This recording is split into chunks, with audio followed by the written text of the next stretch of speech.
morning, everyone. It's Mark Anthony Malika reporting from 5000 North Ocean, the first video update of the new year. I'm standing in Residence 403, that's the Seabree South, and it's kind of fun because first time we're starting to see the installation of the cabinets. We're looking back into the kitchen.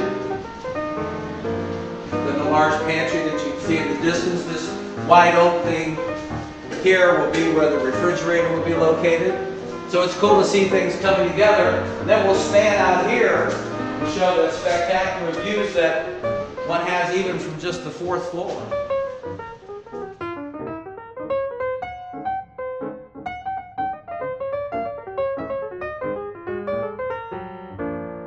And remember, even from lower floors, this fabulous family room looking out to the west and the intercoastal provides spectacular views as well.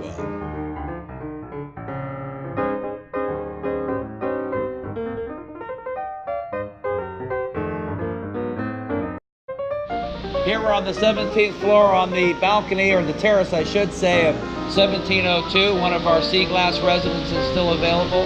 And looking out to the beach is just spectacular. The water is so clear. If you look closely, there's some manatees swimming in near the shallows here. This is the best that life has to offer in oceanfront living in Palm Beach County.